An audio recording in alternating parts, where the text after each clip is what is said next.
Hello again. Well, this is a Chubb padlock that was given to me patent, given to me by the Irish Lockpicker. Nice little lock, not difficult to undo. I'm not sure how many things it's got on there, but looks like it's got 5, but I don't know, it might only have 4. That is shut.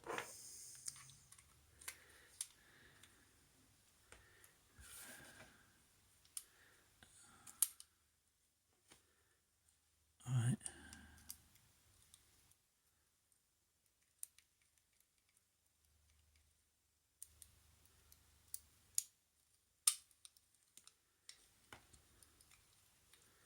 Oh, don't get that trapped in there.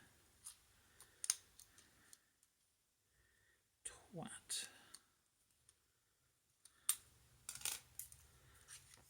There we go. Voila. Thank you very much. See you around, guys.